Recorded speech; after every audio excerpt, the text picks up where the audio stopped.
আজকে খুব সহজ আর খুব মজার একটা পাকোড়ার রেসিপি আপনাদের সাথে শেয়ার করব। আর এটা হচ্ছে ডিমের পাকোড়া। খুব অল্প সময় ঝটপট বানিয়ে নেওয়া যায় এই পাকোড়া। আমি আশা করছি আমার আজকের রেসিপিটাও আপনাদের কাছে ভালো লাগবে। প্রথমে একটা বাটিতে আমি হাফ কাপ বেসন নিয়ে নিলাম। এর সাথে আমি 2 টেবিল চামচ ভরে নিয়ে নিলাম চালের গুঁড়া। হাফ চা চামচ নিয়ে নিলাম লবণ, তবে লবণটা আপনারা আপনাদের স্বাদ অনুযায়ী বুঝে নেবেন। 1/4 চা চামচ নিয়ে নিলাম ধনে গুঁড়া। 1/4 চা চামচ জিরার গুঁড়া। 1/4 চা চামচ নিলাম হলুদের গুঁড়া। হাফ চা চামচ লাল মরিচের গুঁড়া। আর 1/4 চা চামচ নিলাম গরম মশলার গুঁড়া। এখানে একটা মিডিয়াম সাইজের পেঁয়াজকে আমি একদম পাতলা করে কুচি করে রেখেছি, সেটা নিয়ে নিলাম। আর নিয়ে নিচ্ছি 2টো ছোট সাইজের কাঁচা মরিচ কুচি। তবে ঝালটা যদি আপনারা কম পছন্দ করেন সেক্ষেত্রে মরিচটা এখানে একটু কমিয়ে নিতে পারবেন। আর আমি নিয়ে নিলাম প্রায় 2 টেবিল চামচের মতো ধনে পাতা কুচি। এখন এই সব কিছুকে প্রথমে আমি হাত দিয়ে একবার ভালোভাবে মেখে নিচ্ছি।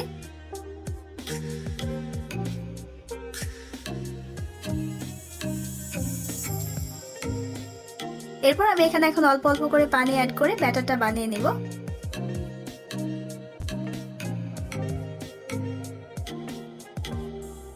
বেসনের এই ব্যাটারটা কিছুটা ঘন একটা ব্যাটার হবে, এটা পাতলা হবে না, তাই পানি এখানে খুব অল্পই লাগবে।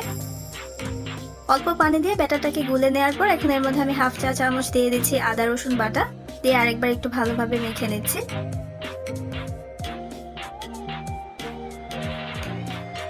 আর এখন এই ব্যাটারের কনসিস্টেন্সিটা আমি আপনাদেরকে একটু দেখিয়ে দিচ্ছি।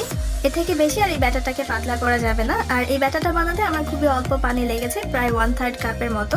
তবে ব্যাটার বানানোর সময় পানির পরিমাণটা আপনাদেরকে বুঝে নিতে হবে।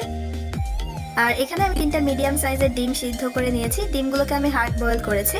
এখন প্রত্যেকটা ডিমকে আমি 4 ভাগে ভাগ করে নেব। আপনারা চাইলে আরো ছোট করে নিতে পারবেন।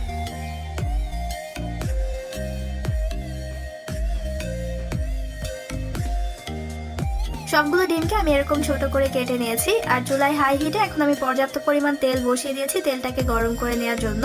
পাকোড়াগুলোকে আমাদের ডুবো তেলে ভাজতে হবে। তেলটা গরম হয়ে যাওয়ার পর এখন এখান থেকে একটা করে ডিম নিয়ে বেসনের ব্যাটারে খুব ভালোভাবে মাখিয়ে তারপর আমি গরম তেলে ছেড়ে দিচ্ছি। আর খেয়াল রাখতে হবে ডিমটাকে খুব ভালোভাবে বেসন দিয়ে কোট করে নিতে হবে।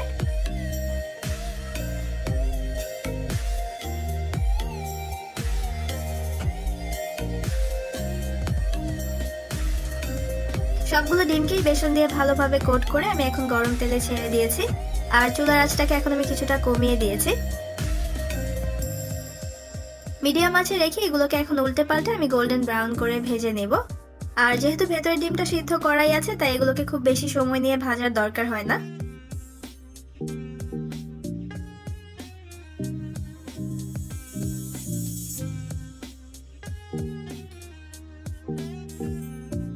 উল্টে পাল্টে পাকোড়াগুলোকে সব দিক থেকে আমি এখন ভালোভাবে ভেজে নিয়েছি। আর এগুলো এখন ভাজা হয়ে গেছে। তেল ঝরিয়ে এগুলোকে আমি এখন একটা কিচেন টাওয়েলের উপর তুলে নিচ্ছি।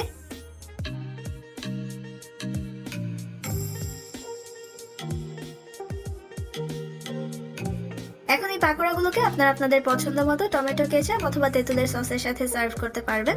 আর এই দুটো রেসিপি কিন্তু আমার চ্যানেলে আছে, লিংক নিচে ডেসক্রিপশন বক্সে দেয়া থাকবে। আপনারা চাইলে সেখান থেকে চেক করে নিতে পারবেন। আশা করছি এগ পাকোড়ার আজকের এই রেসিপিটা আপনারা বাসায় ট্রাই করবেন। বিকেলের নাস্তা হিসেবে অথবা আসছে রোজায় ইফতার হিসেবে আপনারা এই মজার পাকোড়াটা বানিয়ে খেতে পারবেন।